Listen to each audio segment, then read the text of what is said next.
If a governor, if a general, if a magistrate, or if a chief of police or a deputy would dare to denounce this drug trafficking, would find death immediately.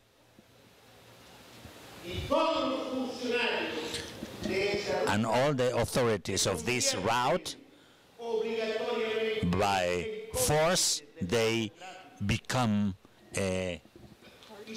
parts of this narco trafficking. If there is somebody who says, I do not agree, in 3, 4, or 5 days, they start the most intense campaign to accuse him of being a narco, because he must be involved with the narco trafficking. So they prefer to shut down their mouth, keep silent, and if a deputy, either Pánfilo Novelo Martín, in a public square, in a public place,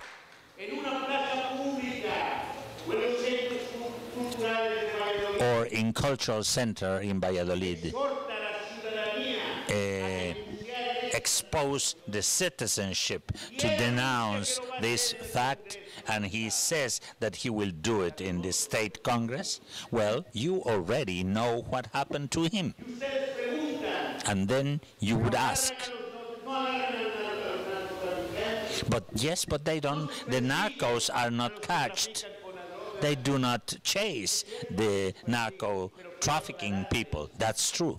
But I want to make clear that they chase only to those who do not belong to the organized narco trafficking system, to the institutional narco trafficking.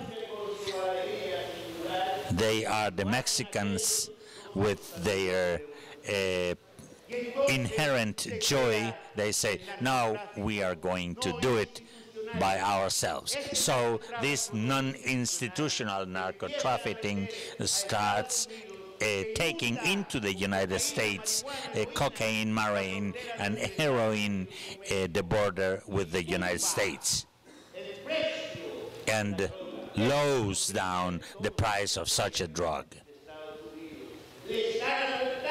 So this affects the interest of the U.S. government. It is then when campaigns against drugs are heard. And now they talk about capturing the narcos. Who are the narco trafficking people? The well-dressed and white-collar people? No, no, by all means.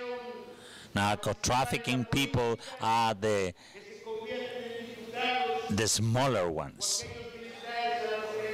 All those military men that receive orders, or you do it or you do it, no way out. And if you do not meet with the orders, 42 years of service are stripped away.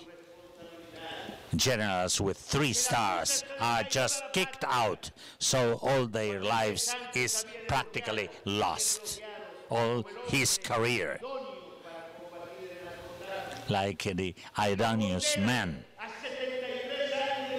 and he is condemned. He is for 73 years of jail, corresponding to a general of division and director of the institute to fight the drugs.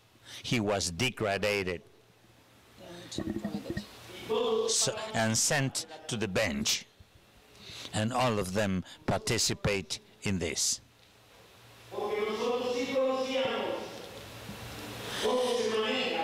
We knew how the drug problem is handled, and we said so in the United States. We said it in Columbia University. And we said so to the maximum authorities of our country. And the answer was, Mr. Mario, you are an idealist. We congratulate you for your idealism. They were telling they meant an adjective that starts with a P, which means dummy. You are talking about a battle that was lost, but the whole war is lost. You cannot wait that we put aside a business that represents $600,000 million per year. Well, you are not worried about your youth. You are not worried about the fundamental base is being decayed. The business is business. Money is money. It was when we reply, well, I am sorry, we will continue, you like it or not. That is the struggle that the Por Esto daily news is the struggle that by which we are trying to legalize this struggle. Not only to legalize drugs, it's not only doing that the state will reassume the responsibility of the handling of drugs. No. The drug must be distributed free to the addicts. In each center of health in the states, they have the counties, and every county has a health center.